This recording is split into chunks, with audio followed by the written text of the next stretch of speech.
Glória a Deus, queridos. Estamos reunidos para mais uma célula, para mais uma alfa. Eu creio que Deus tem uma palavra que vai falar muito aos nossos corações. Amém?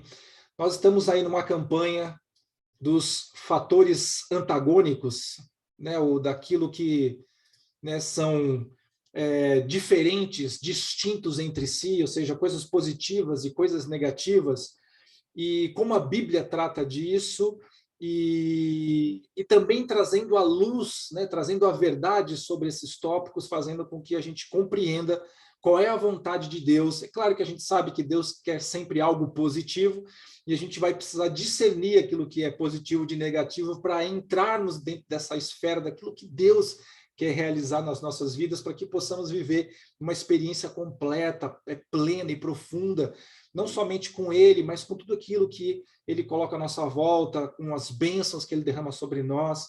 Amém?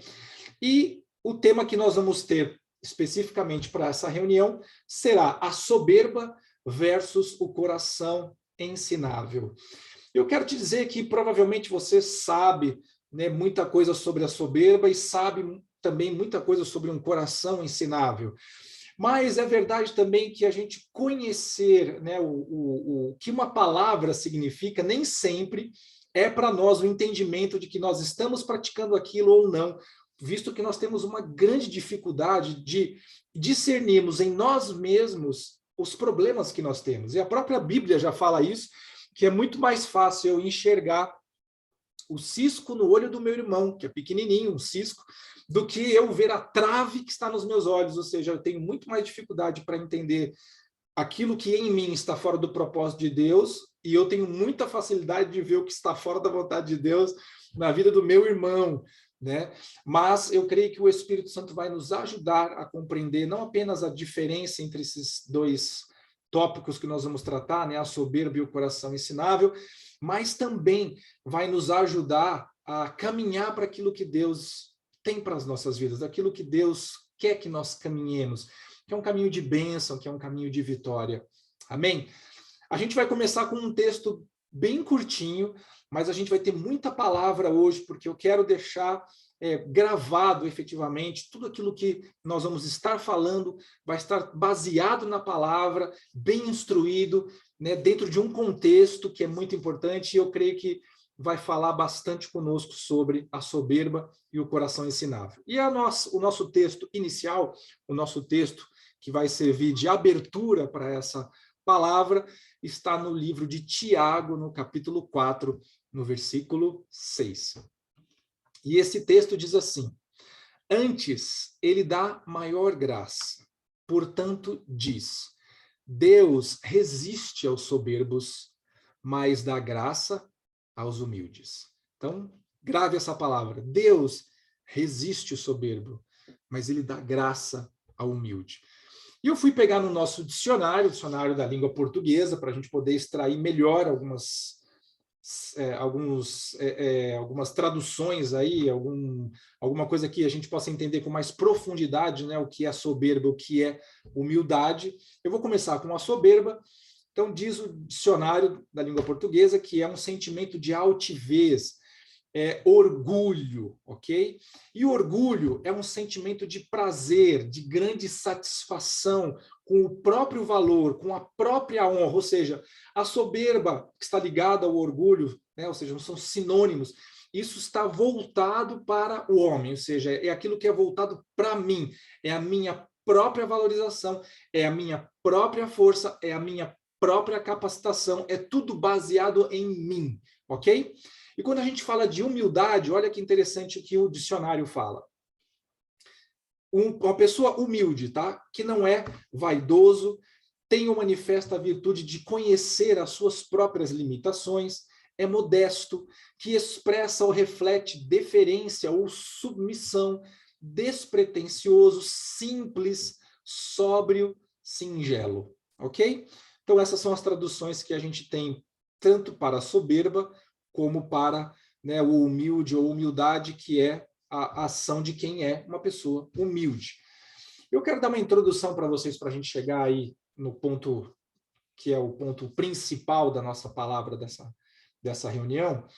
E eu quero começar falando um pouco da dificuldade que eu e você temos, e nós temos isso hoje, como os antigos também tiveram, e eu vou mostrar isso para vocês de uma maneira muito interessante, muito clara, mas nós temos uma luta interior, eu e você, para nós termos o domínio ou não do nosso eu, ok?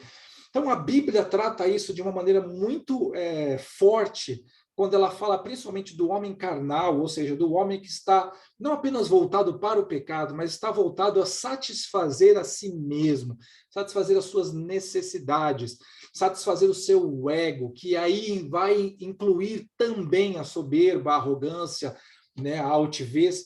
Mas a Bíblia fala muito sobre a necessidade que existe desse homem carnal, dele morrer para suas paixões e concupiscências, ou seja, morrer para o seu orgulho, morrer para as vaidades, ok? E existe essa vontade de nós nos colocarmos, de nós nos promovermos sobre as situações, às vezes sobre as pessoas, simplesmente para que isso alise o nosso ego, ou então para que a gente alcance algum objetivo que até pode ser lícito, gente, mas nós estamos fazendo da maneira errada. Porém, a palavra de Deus fala que o que realmente toca, né, no coração dele é quando nós desistimos de sermos senhores de nós mesmos, senhores das nossas vidas e dos nossos destinos. E veja bem, a gente abrir mão de ser senhor da nossa vida não significa que a gente se tornou, né, um robô programado, que a gente deixou a vida nos levar. Não é isso também. Simplesmente significa que eu deixei de acreditar que a minha capacidade única e exclusivamente vai poder nos levar efetivamente para o projeto que a gente quer alcançar, ou para o destino que a gente quer alcançar, né, ou para a bênção que a gente quer alcançar, mas seria muito melhor, e quando a Bíblia fala que nós temos que aceitar, é o senhorio de Cristo que vai nos guiar, o senhorio de Cristo que vai nos direcionar, que vai nos alinhar efetivamente com aquilo que é melhor para nós. A vontade de Deus para a minha vida e para a sua, ela não é de tirar, né, ou de nos privar de algumas coisas que a gente possa viver que tragam alegria. Muito pelo contrário, tem algumas coisas que nós vivemos ou experimentamos que realmente não vão nos trazer benefícios alguns, mas vão trazer, às vezes, a longo prazo, por isso não conseguimos enxergar, maldição e destruição. Mas o desejo de Deus para mim e para você, quando Ele quer assumir o senhorio das nossas vidas, não é Ele nos guiar cegamente como se nós não tivéssemos opção, mas Ele quer nos ensinar o bom caminho para que nós possamos caminhar nele, tendo entendimento de que aquilo que Deus está guiando é o melhor. E para isso eu vou usar um exemplo, né, do Velho Testamento que vai ser bastante impactante. Amém?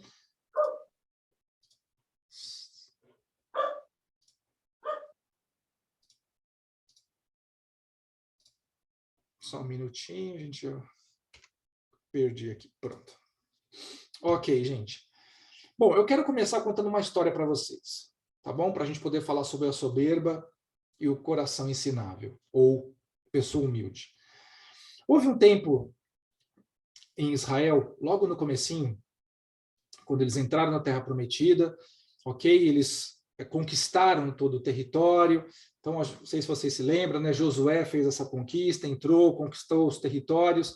Quando Josué morreu, Israel ficou sem um líder efetivo, né? Sem alguém que estivesse à frente de tudo. Então, Deus foi levantando os juízes, que eram homens e mulheres, né, que Deus colocou para livrar a nação de Israel dos seus inimigos que se levantavam contra eles, ok? Mas a nação de Israel, que eram as tribos, ok, já distribuídas nos seus territórios, elas começavam a ver que nas nações vizinhas, né, os seus inimigos, eles todos tinham reis, eram governados por homens poderosos que traziam direções, estratégias, não apenas estratégias de guerra, estratégias bélicas, mas também trazia a unidade sobre a nação, e também eles começaram a se sentir na necessidade de que tivessem um rei sobre eles, ok? Para que eles fossem como as nações que estavam à sua volta. Eu quero dar um texto aqui para vocês, que está em 1 Samuel, no capítulo 8, nos versículos 4 a 7, que diz assim: Então todos os anciãos de Israel se congregaram e vieram a Samuel, profeta e sacerdote, a Ramá, e disseram-lhe: eis que já estás velho, e os teus filhos não andam pelos teus caminhos. Ou seja, os filhos de Samuel não estavam assim exatamente sendo uma bênção, né? Constitui-nos, pois, agora um rei sobre nós, para que ele nos julgue como tem todas as nações. Porém, essa palavra pareceu mal aos olhos de Samuel quando disseram: dá-nos um rei para que nos julgue. E Samuel orou ao Senhor. E disse o Senhor a Samuel: ouve a voz do povo em tudo quanto te dizem, pois não tem te rejeitado a ti, antes a mim me tem rejeitado, para que eu não reine sobre eles, ou para eu não reinar sobre eles. Então, o povo veio até Samuel, porque Samuel era o sacerdote, era o profeta daquele tempo, era também o juiz naquele tempo. Só que Samuel já estava ficando velho, o povo começou a ficar, né, meio apreensivo o que seria o futuro deles. Eles olhando para as outras nações falaram: nós queremos que você levante um rei sobre nós. Quer dizer, não obstante Deus operar na vida deles de maneira sobrenatural e Deus ser Senhor sobre toda a nação, eles queriam que Israel fosse igualzinho às nações vizinhas. Então Deus traz essa revelação para Samuel. Samuel, não fica preocupado, não é com você que eles estão indignados ou estão com um problema, não é com você. O problema é o seguinte: eu não sou suficiente para eles. É isso que Deus está falando. Eu não sou suficiente para eles. Mas mesmo Deus, vendo aquela situação e não sendo de acordo com aquele pensamento e aquilo que eles nutriam no coração, ainda assim, ele resolve produzir esse rei e trazer esse rei para eles e dar esse rei para eles conforme o pedido deles. Amém? E aí, então, começa-se, na história de Israel, né, o período dos reis. Então, a gente teve aí Josué, o que só para você entender a hora cronológica, Josué, depois vieram os juízes, e aí começa o tempo dos reis. E Deus fez de uma maneira muito tremenda tudo isso acontecer, de modo que os dois primeiros reis de Israel, ou seja, os dois primeiros referenciais que Israel teve como governantes, eram duas pessoas que tinham nascido no mesmo lugar, que estavam envolvidos na mesma cultura, ok? Que estavam debaixo do mesmo Deus, que vinham de famílias que tinham condições, mais para frente eu vou falar isso para vocês, porém, ambos com ações totalmente distintas. Eu quero começar falando sobre o primeiro rei, aquele que o povo pediu e Deus então entregou a eles. Lá em 1 Samuel, no capítulo 9, nos versículos 1 e 2, diz assim: e aí havia um homem de Benjamim, da tribo de Benjamim, cujo nome era Quis, filho de Abiel, filho de Zeror, filho de Becorate, filho de Afia, filho de um homem de Benjamim, homem poderoso. Este tinha um filho cujo nome era Saul, moço, e tão belo que entre os filhos de Israel não havia outro homem mais belo do que ele. Desde os ombros para cima sobressaía a todo o povo. Então, que é que se apresenta aqui diante das pessoas que estavam ali? Vocês querem um rei. Então, está aqui o rei.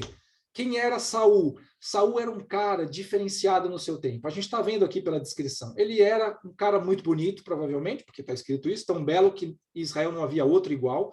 E ele era um cara alto também, que diz que ele, desde os ombros para cima, sobressaía todo o povo. Então, ele era um cara diferenciado.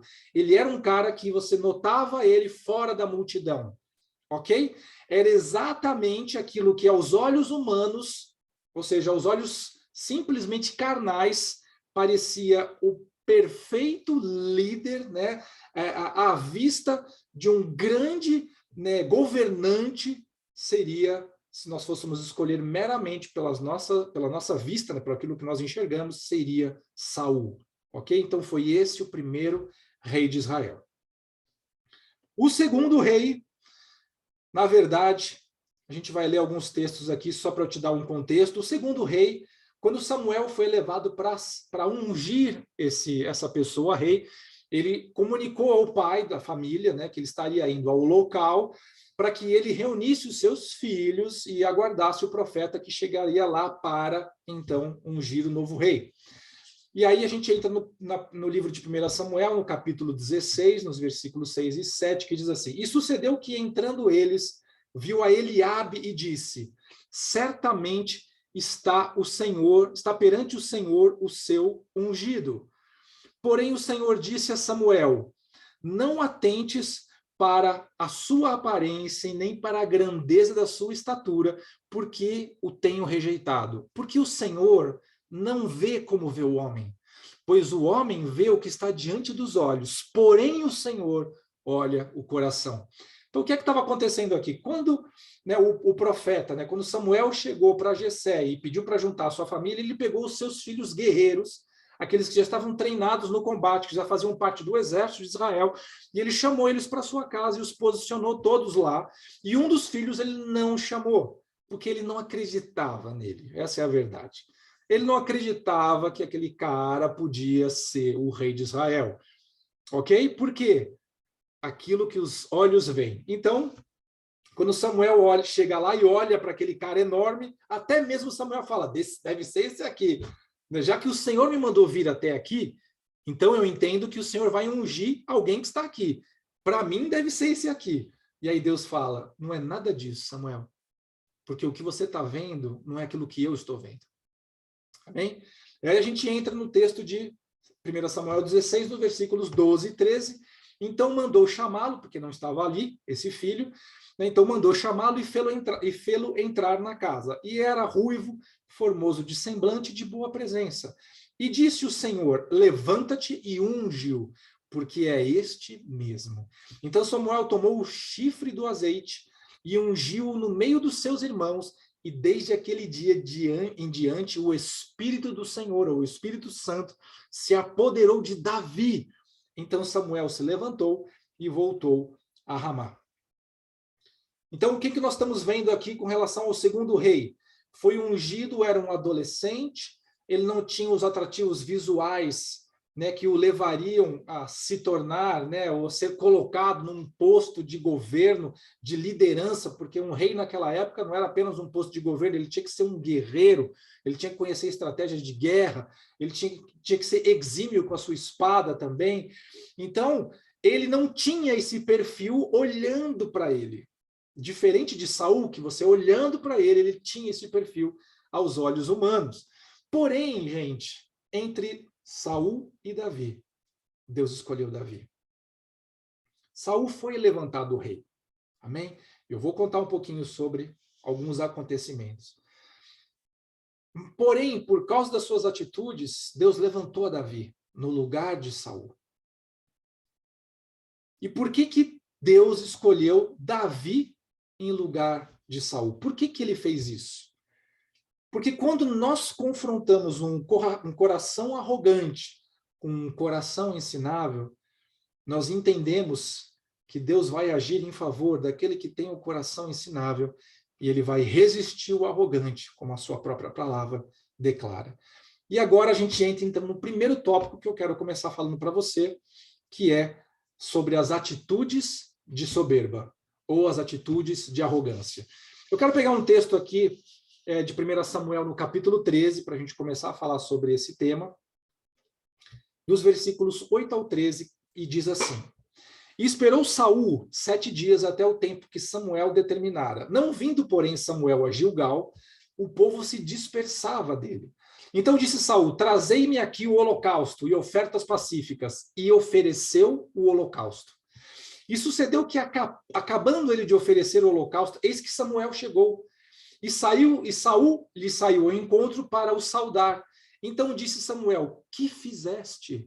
Disse Saul: porquanto via que o povo se espalhava de mim, e tu não vinhas nos dias aprazados, e os filisteus já se tinham ajuntado em Micmas, eu disse: agora descerão os filisteus sobre mim a Gilgal, e ainda a face do Senhor não orei, e constrangi-me, e ofereci holocausto.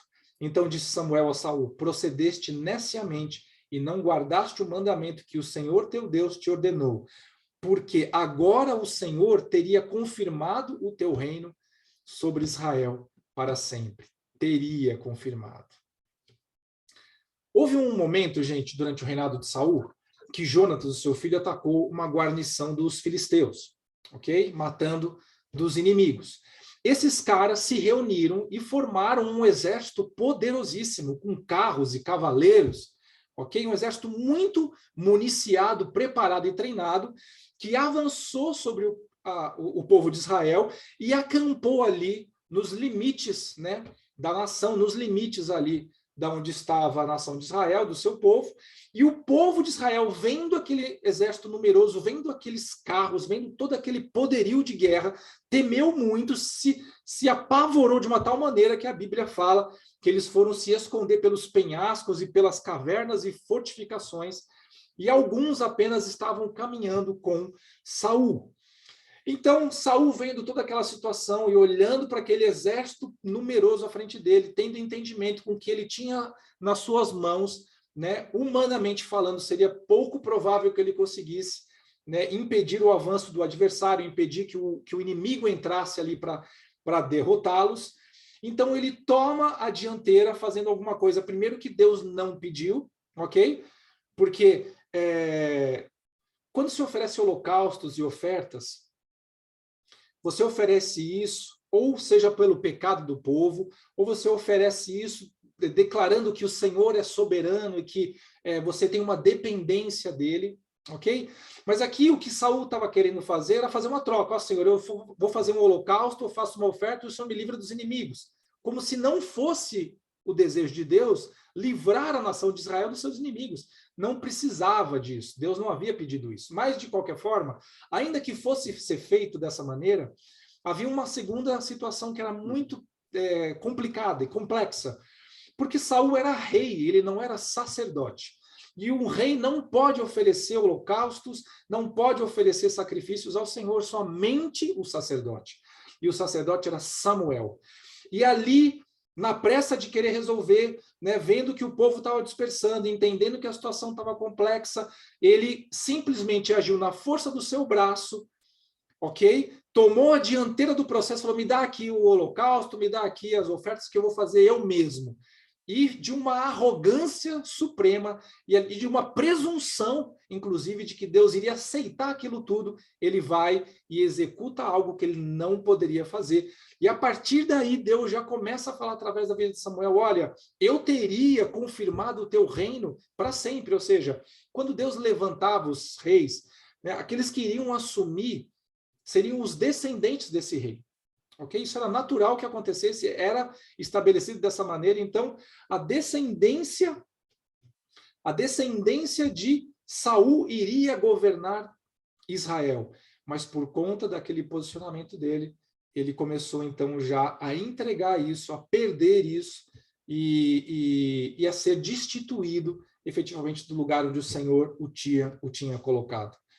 Então, uma das coisas que a gente precisa ver na atitude de Saul é que ele simplesmente resolveu fazer da cabeça dele, da maneira dele, resolveu fazer na força do seu braço, dentro do seu próprio entendimento, né, numa clara demonstração de soberba e impedimento, né, daquilo que Deus tinha estabelecido e ele quis estabelecer da sua maneira. Isso, gente, foi algo muito ruim e muito negativo para ele.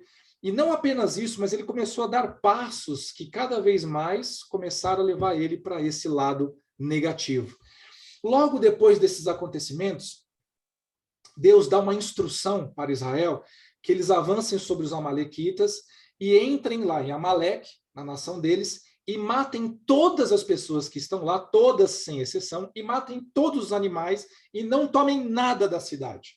Ok? Então, Saul toma o exército, ele avança sobre Amaleque, e efetivamente ele executa algumas ordens, mas não faz exatamente como Deus determinou, e como se não bastasse isso, ele ainda tenta se justificar, como também tentou se justificar quando Samuel chegou, quando ele tinha feito o sacrifício. Conheço.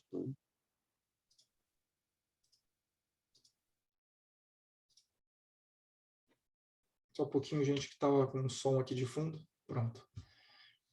Não somente ele ofereceu justificativas nesse segundo ato que eu vou falar para vocês, mas ele ofereceu justificativas no primeiro também. Quando você ler, né, ele mesmo falando, né,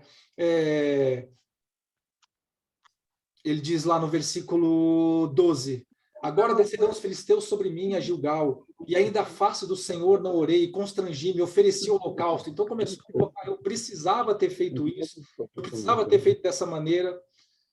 Espera um pouquinho, gente, que eu estou com alguém com o som aberto aqui, tá atrapalhando.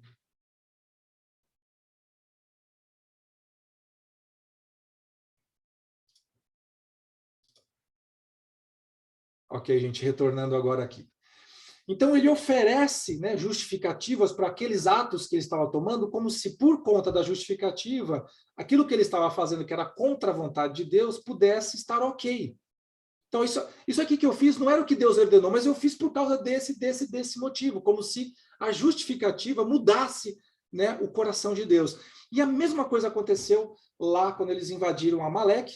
E aí, lá em 1 Samuel, no capítulo 15, nos versículos 20 a 21, está escrito assim: então disse Saul a Samuel, antes dei ouvidos à voz do Senhor, e caminhei no caminho pelo qual o Senhor me enviou, e trouxe Agag, rei de Amaleque, e os amalequitas destruí totalmente. Mas o povo tomou do despojo ovelhas e vacas, o melhor do interdito, para oferecer ao Senhor, teu Deus, em Gilgal. Bom, aí você já começa a entender um pouquinho como o cara, né, tá perdido nas suas próprias palavras. Então, ele realmente falou assim, mas eu fui lá, que nem Deus mandou, eu fui lá em Amaleque. Né, eu matei todo mundo, mas o rei eu trouxe. Mas quem mandou você trazer o rei? Era para matar todo mundo. O rei faz parte de todo mundo. Né? Não era para levar nenhum dos animais. Ah, mas o povo tomou. Gente, quando o cara não tem mais uma justificativa para dar para nada, ele começa a colocar a culpa em alguma coisa. Então, isso começou lá no Éden, não sei se vocês se lembram, né? Quando Deus pergunta para Adão, Adão, o que foi que você fizeste? A mulher que o Senhor me deu, pegou do fruto, pronto. Deixa eu colocar a culpa em alguém para ver se eu alivio a minha barra. Mesma coisa. Gente, pessoas que justificam e pessoas que colocam a culpa em outras coisas, normalmente são pessoas que estão erradas. Já começa por aí. E normalmente são pessoas que têm uma arrogância tal no coração que não se quebrantam para poder falar, eu errei. Realmente, a culpa é minha, fui eu que errei.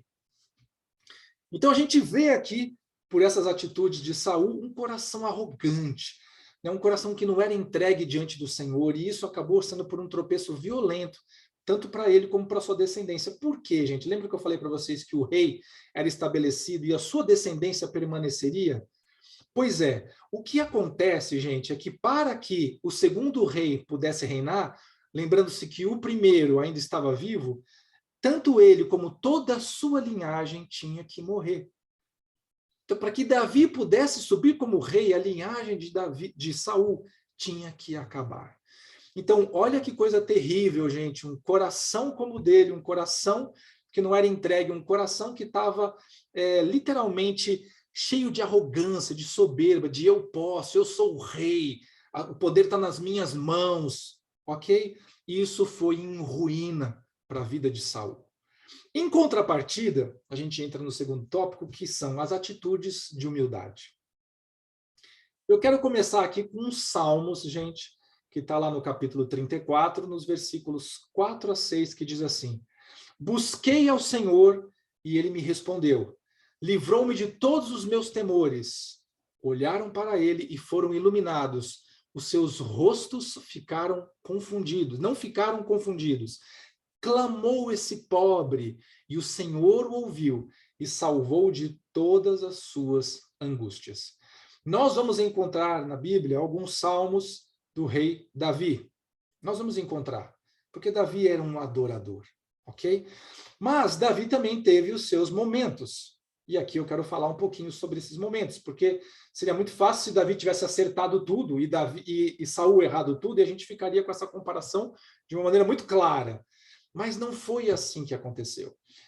Talvez a história mais conhecida do rei Davi seja o momento em que ele deveria estar no combate, na linha de batalha com com o seu exército, e ele estava no palácio descansando, ele viu uma mulher tomando banho, essa mulher era casada, um dos oficiais dele, que estava na guerra, e ele vai lá e chama essa mulher, e se deita com ela, ela engravida, ele tenta encobrir essa situação, chama o cara de volta, manda ele para casa, ele não vai, fica no palácio, e aí ele tem que mandar o cara para a linha de frente, porque ele não vê outra solução, porque se fosse pego né, essa mulher grávida, sabendo que não foi o marido dela quem gerou, isso seria um caso de adultério, ela seria apedrejada, provavelmente ele também. Então ele arma todo um circo, manda o cara lá para frente de batalha, dá ordens para que deixe o cara sozinho, para ele morrer. Então ele não matou, mas mandou matar.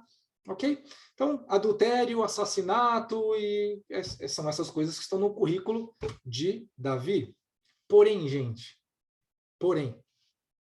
Davi tinha uma característica que eu quero mostrar para vocês aqui, lendo um texto que está em 2 Samuel, no capítulo 12, no versículo 13, diz assim: Então disse Davi a Natã, o profeta: Pequei contra o Senhor.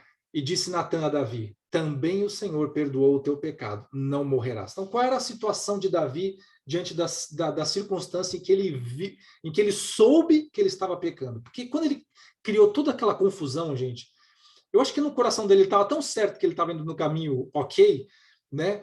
Quando Deus o confronta através do sacerdote, através do profeta, aí ele treme. Meu Deus, que foi que eu fiz? Ele tem entendimento daquilo que ele tinha feito. E por conta disso, por conta desse entendimento, ele quebranta. E aí ele fala: pequei contra o Senhor. Ele não arruma uma justificativa. Ah, Senhor, veja bem, a mulher estava lá, estava sozinha, não sabia, não conhecia, e por aí vai, não é? Mas o que a Bíblia fala é: pequei contra o Senhor. Ele quebrantou e falou: eu estava errado. Eu fiz tudo errado, Senhor. Sabe? E aí o Senhor entende isso no coração de Davi e fala assim: então você não vai morrer pelo seu pecado. Claro que isso terá consequências nefastas na sua vida, e não vou entrar nesse tópico agora para a gente falar, para não estender, mas muitas consequências vieram desse erro na vida dele. Porém, porque ele se quebrantou na presença do Senhor, o Senhor trabalhou no coração dele. Depois houve um outro momento durante o reinado de Davi, em que ele resolveu fazer o censo de todo o seu exército, fazer o censo de todos os seus guerreiros. E o seu próprio braço direito fala: Senhor, todos os guerreiros que existem são teus, o que você precisa mais? Né? Como alguém que está falando assim: não faça esse tipo de loucura, não precisa. O que você quer provar com isso? Né? Você já tem o Senhor ao teu lado. Mas ainda assim ele vai lá, levanta todo mundo que tem aqui, eu quero saber todos que levantam a espada, quero saber todos os guerreiros que eu tenho. E Deus não se agrada disso. E aí, então, o Senhor envia o profeta Davi para fazer ele conhecer o erro que ele tinha cometido. A 1 Crônicas, capítulo 21, versículos 8 a 10, diz assim: Então disse Davi a Deus: gravemente pequei em fazer este negócio, né, o recenseamento. Porém agora se vê servido tirar a iniquidade de teu servo, porque procedi muito loucamente. Falou, pois, o Senhor a Gade, o vidente, né, o profeta, de Davi, dizendo: vai e fala a Davi, dizendo assim: assim diz o Senhor, 3 coisas te proponho, escolhe uma delas para que eu te faça. Então, só para você conhecer um pouquinho dessa história. Então, Davi, quando entendeu que ele tinha errado, ele se quebranta na presença do Senhor e fala: Senhor, me perdoa, eu agi que nem um maluco da cabeça, não sei onde eu estava com a minha cabeça, Senhor, eu errei, eu não vou errar de novo nisso. E Deus sabia que havia mudança no coração de Davi. E aí ele manda o profeta. E veja a diferença do profeta quando chega para Saul e do profeta quando chega para Davi. O profeta, quando chega para Saul, ele já chega falando: olha, o Senhor está te cortando agora, o Senhor está tirando, o Senhor está deixando de fazer. E para Davi ele fala: o Senhor está tendo misericórdia contigo. E aí ele propõe 3 coisas, né? O Senhor fala assim: você pode passar um tempo de fome aqui, você pode passar um tempo caindo na mão dos seus inimigos, ou você pode passar um tempo caindo nas minhas mãos. E Davi tinha uma intimidade, ele tinha uma sensibilidade ao coração de Deus, de uma tal maneira, gente, que entre tendo que escolher essas 3 coisas que seriam desgraças, olha o que ele fala lá em 1 Crônicas 21, 13. Então disse Davi a Gade: estou em grande angústia. Caia eu, pois, nas mãos do Senhor, porque são muitíssimas as suas misericórdias, mas que eu não caia nas mãos dos homens, ou algumas traduções, nas mãos dos meus inimigos. Davi sabia que por conta do seu pecado haveria consequência. Entre as 3 consequências que Deus colocou diante dele, ele falou assim: Senhor, eu prefiro cair nas tuas mãos e sofrer o teu juízo, porque eu conheço o teu coração e eu sei que em algum momento o Senhor vai ter misericórdia. E foi assim mesmo que aconteceu. Houve a consequência, mas daquilo que Deus tinha estabelecido inicialmente, ele diminuiu por conta da misericórdia e da graça que ele teve para com Davi e com o seu povo.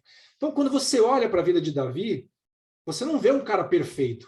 Davi não foi um cara que não errou. Davi não foi um cara que, sabe, foi o certinho, o santinho. Não, gente. Davi foi ruim também. Davi não era perfeito. Davi não tinha só atributos bons. Mas entre Davi e Saul, lembrando que os dois eram, né, reis, reinando no mesmo tempo, no mesmo período, ok? Os dois eram pecadores. Os dois tinham inclinações para o erro. Mas Deus tirou do reinado, né, e desestabeleceu não só a sua vida, mas toda a sua posteridade.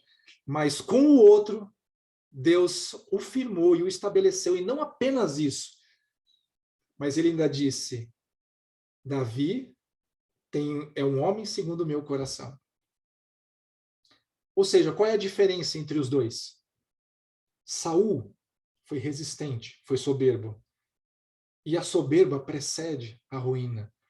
Ou seja, vai atrair tudo que é de ruim. Eventualmente, o altivo, o soberbo, ele vai cair, vai tropeçar e vai se machucar e vai trazer grande angústia sobre si. Mas o humilde, ele pode até passar por maus momentos, mas é Deus quem o levanta.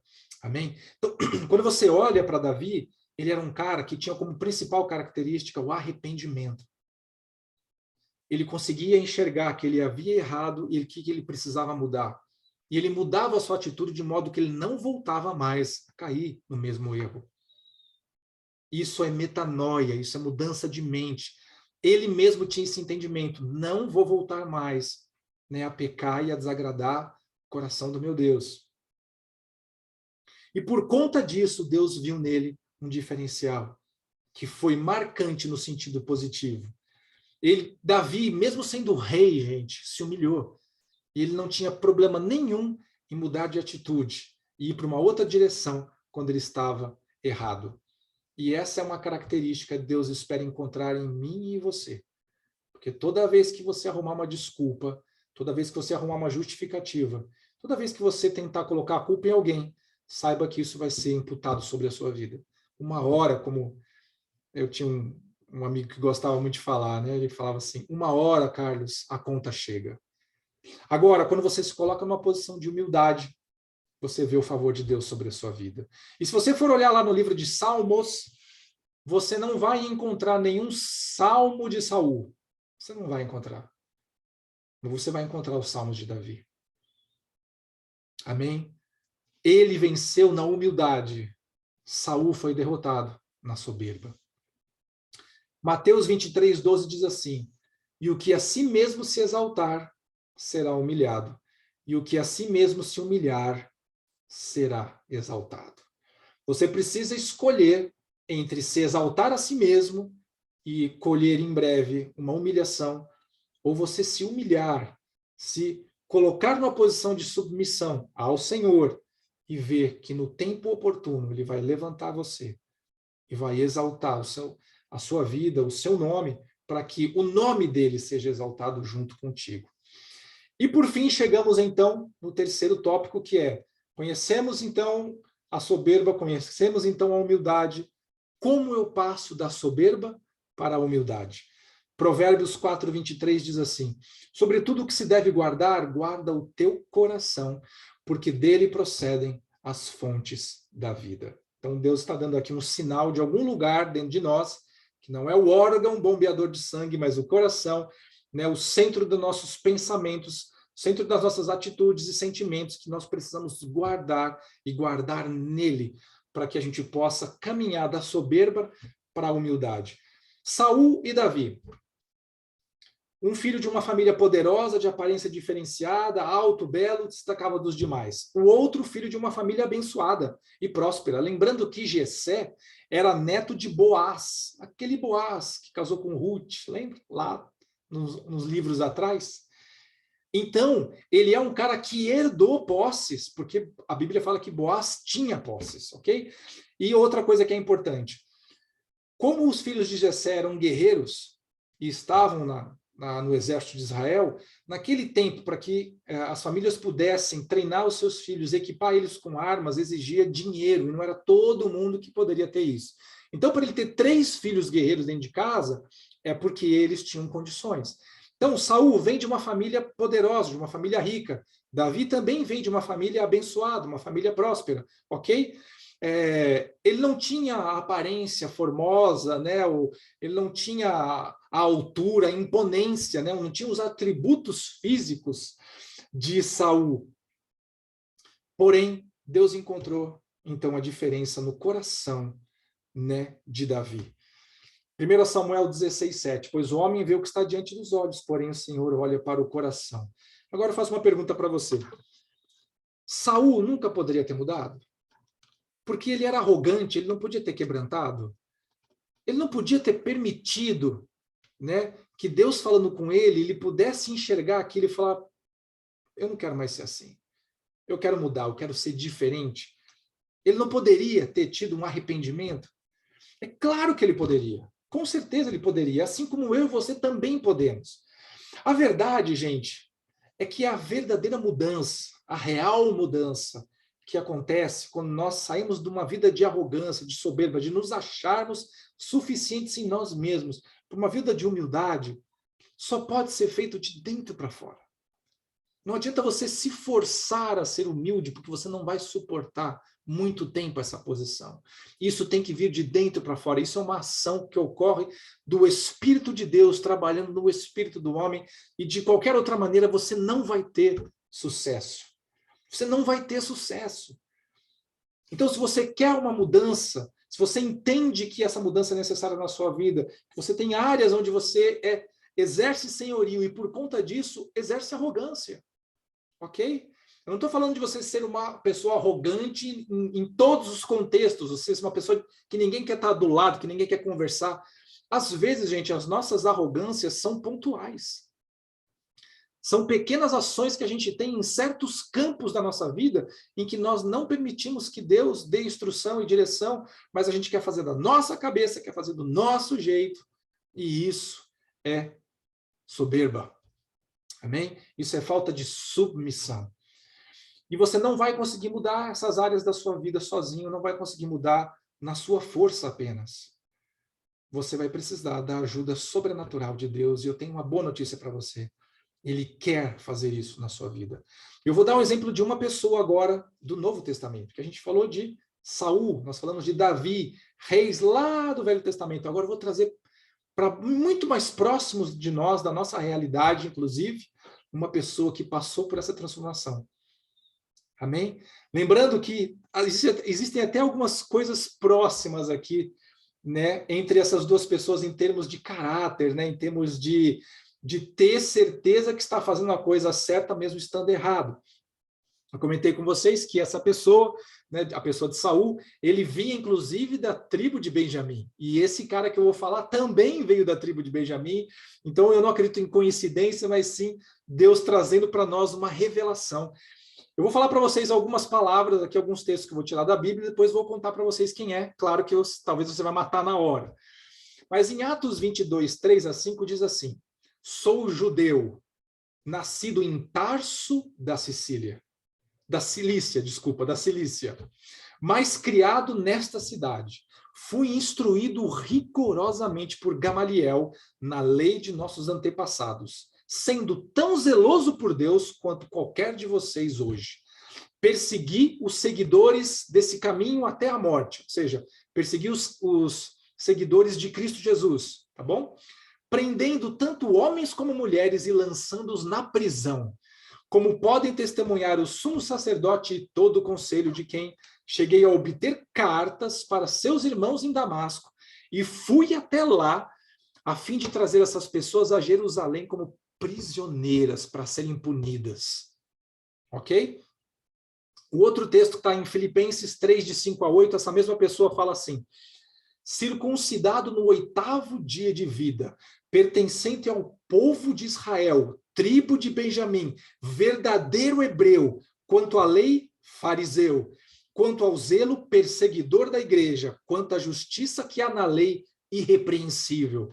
mas o que para mim era lucro, passei a considerar perda por causa de Cristo. Mais do que isso, considero tudo como perda, comparado com a suprema grandeza do conhecimento de Cristo. Jesus, meu Senhor, por cuja causa perdi todas as coisas, eu as considero como esterco para poder ganhar a Cristo. Gente, nós estamos falando aqui de Saulo de Tarso, que também foi conhecido como Paulo, tá? Ele não mudou de nome, ele ganhou um outro nome, tá? Também conhecido como Paulo. Esse cara que se destacou no Novo Testamento, um tremendo pregador, um cara que se converteu de uma maneira sobrenatural, ou seja, Deus veio ao encontro dele para pegar ele mesmo de jeito. Só que acontece, tudo aquilo que Paulo era arrogante, eu sou hebreu de hebreus, eu sou judeu, sou criado aos pés de Gamaliel, circuncidado, fariseu, eu exerço a lei, sou fiel a ela, persigo aqueles que estão contra a lei. Tudo aquilo que ele tinha como certeza na vida dele, Cristo Jesus fez desmoronar e cair por terra. E ele poderia ter resistido, poderia ter inventado desculpas, ele poderia ter falado qualquer coisa, mas ele se quebrantou. E ele viu que, embora ele fosse alguém defensor da lei, a lei que ele vivia não era exatamente aquilo que Deus tinha estabelecido. Ele vivia debaixo de ritos, tradições e coisas que foram estabelecidas pelo homem. E quando ele teve finalmente um entendimento, um contato e um relacionamento com Jesus, um relacionamento com Deus, ele conseguiu entender que a lei foi cumprida em Jesus. E que aquilo que ele tinha por certo, na verdade, era perda. E o que ele estava aprendendo agora era efetivamente qual era a vontade de Deus. Era um cara que tinha certeza que ele estava fazendo o que era correto, mas quando ele entende que tudo aquilo que ele estava vivendo era uma ilusão, ele se quebranta e passa então a viver a vontade de Deus. Isso foi possível, gente, por causa do Espírito Santo, que começou a agir dentro da vida de Saulo, para que ele pudesse ser transformado, e de perseguidor da igreja, né, e de cara que matava os cristãos, ele passou a ser, então, aquele que pregou, principalmente para os gentios, que somos nós, não judeus, e alcançou pessoas nas suas missões, né, nas suas viagens missionárias, e tocou em muitas vidas, e levantou muitas igrejas, e foi uma grande bênção de Deus. Foi um homem realmente que se converteu de um caminho que ele achava estar correto, baseado na letra, mas não vivendo a verdade. E ele pôde, então, viver uma experiência tremenda com Deus. Amém? Nós temos esse exemplo de Paulo, que serve para nós hoje. Nós podemos ser demovidos dessa verdade que nós carregamos no nosso coração sobre certas coisas que, quando nós confrontamos com a vontade de Deus, nós vemos que, na verdade, isso está errado. Nós precisamos de mudança. E quando nós nos submetemos a Deus, amém? Essa humildade gera em nós um coração ensinável. E é a partir daí que eu permito que Deus trabalhe dentro de mim e eu aceite aquilo que Ele está fazendo, aceite aquilo que Ele está falando, para que eu possa mudar a direção da minha vida. Amém? E para fechar aqui, eu quero dizer para você que o problema do arrogante é que ele é autossuficiente, ele não se dobra e não se submete. Mas aquele que é humilde, aquele que busca a Deus, aquele que se submete ao Senhor, esse vai ter o favor de Deus sobre si. O humilde toca realmente no coração de Deus. E é tão forte isso, gente, que eu vou dar um exemplo aqui, que é o maior de todos, para que eu e você possamos seguir. Está em Mateus 11, 29 e 30, e diz assim: tomem sobre vocês o meu jugo e aprendam de mim, pois eu sou manso e humilde de coração. E vocês encontrarão descanso para suas almas, pois o meu jugo é suave e o meu fardo é leve. Você quer um bom exemplo para a sua vida? Siga o exemplo de Jesus. Jesus, sendo Deus, sendo o Senhor do universo, sendo o Criador e sustentador de todas as coisas, sendo o Rei estabelecido sobre tudo, o unigênito do Pai, aquele que era, que é e que sempre será, aquele que sempre existiu, eterno, perfeito e poderoso. É esse quem disse: eu sou manso e humilde de coração. Agora, eu viro para você e te pergunto, se Deus está falando, eu sou humilde de coração, o que você acha que é a nossa arrogância, a nossa petulância, quando nós nos achamos muita coisa e, na verdade, nós não somos nada, nós somos pó da terra, nós somos criaturas. Ele é Deus, mas nós somos só criaturas. Então, se você quer um bom exemplo para seguir, siga o exemplo de Jesus. Amém? Quanto mais você permitir que o seu coração seja ensinável, mais você vai viver as bênçãos de Deus, mais você vai viver o favor de Deus e, principalmente, gente, a presença de Deus na sua vida. Porque quando a Bíblia diz que Deus resiste o soberbo, significa que o soberbo pode chegar e pedir a Deus coisas, pode falar, oh, Senhor, eu estou precisando, Senhor, essa causa é justa. Ela pode até ser justa, mas você é arrogante, eu não quero nada com você. Eu não quero nada com você. Deus resiste o soberbo, não seja arrogante, porque Deus não vai ter parte com você. Em contrapartida, cada vez que você se humilhar, e humilhar, gente, é submeter, é obedecer. Amém? Você vai ver Deus agir sobre a sua vida. Arrogância versus um coração ensinável. Essa é uma escolha que eu e você precisamos fazer para seguir as nossas vidas. E eu creio que Deus tem para você algo novo hoje. Eu queria te convidar a fechar os seus olhos, fazer uma oração comigo. Se você quer viver essa vida abundante, né, de humildade e tendo um coração ensinável na presença de Deus, eu queria que você orasse comigo e você repetisse falando assim: Senhor Jesus, eu quero me quebrantar na tua presença. Eu quero te pedir perdão pela arrogância no meu coração e pela soberba na minha vida. E quantas decisões eu tomo baseadas somente no meu intelecto. Quantas direções eu tracei para a minha vida sem sequer consultar o Senhor, ou até mesmo a tua palavra.